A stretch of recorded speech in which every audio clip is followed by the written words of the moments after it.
Kawasore club mar Kajiado FC no bedo gi kedo mar dok e lig mapiny mar National Super League banglo club mar SS Asad FC gola achiel kuom nono e alap ma Ildamat Stadium e kaunti ma Kajiado. Gol no makende mar Kajiado FC nologi jatugo Swalen Ali manolo gol no kowuok e dier pap e dakika mar 66 kendo keto Kajiado nyime. Club mar SS Asad notemo manyalore mar yudo gol mar yueyo pi wang', kata kamano Kajiado nokawo points duto adek. Kajiado nigi points 3 kendo omako thuolo mar 17. E tuke mamoko mabende bag e lig mar NSL, club mar Mombasa Elite noloyo club mar Rainbow Gonde 2-1 ka Luanda Villa nowuok amodhi 0-0 gi Mulembe United.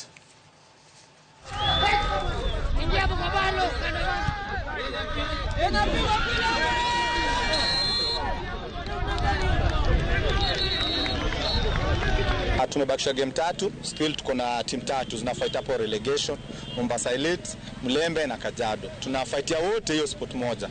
Nani atabaki? Wini ya leo nadhani imetufikisha one step ahead. So tuna hope with the next game. Tuko na game next na Viga Bullets away. Then tuko na game next tutacheza na Luanda Villa hapa home. Tutakuwa tunajua fate yetu. But tuna hope tukishinda the next 2 games tutakuwa safe na tutabaki kwa ligi. Mpinzani alikuwa relegation na yeye pia anatafuta kuenuka pale chini aje juu. Japokuwa ametupiga lakini bado sisi tuko pale pale.